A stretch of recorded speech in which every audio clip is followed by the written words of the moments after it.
Nasungkit ni Pinoy MMA fighter Jean-Claude Saclag ang kauna-unahang kampeonato nang sumalang siya sa flyweight bout katapat ang fighter ng South Korea. Si Paulo Salamatin sa detalye. Rise and shine, Paulo. Eksplosibong performance ang ipinamalas ng 29-year-old Team Lakay mainstay na si Jean-Claude Saclag sa kanyang pagbabalik sa professional mixed martial arts stage matapos talunin ng South Korean opponent na si Lee Jun-young sa kanilang One Championship flyweight match noong nakarang Biyernes sa Bangkok, Thailand.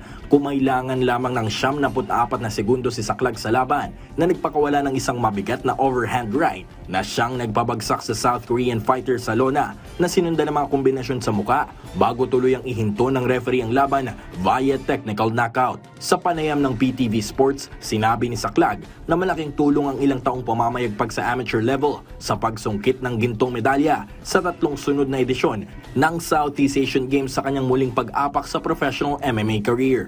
Tsaka preparation pa lang, talagang batak na ako.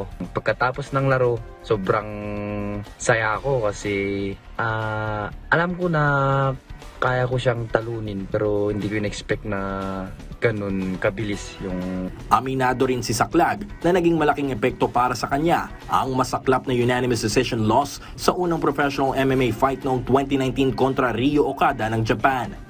Blessing in disguise din kasi nung natalo ako, mas sumipag ako mag-ensayo kasi nakita kailangan ko pa mag-improve ng steps kasi nakita ko na yung international. Kaya now nakita ko naman yung result. Sa ngayon, balik ensayo muli si Saclag sa ilalim ng Samaang Kickboxing ng Pilipinas upang paghandaan naman ang magaganap na Asian Kickboxing Championships ngayong darating na Oktubre sa Thailand. Paulo Salamatin para sa Pambansang TV sa Bagong Pilipinas.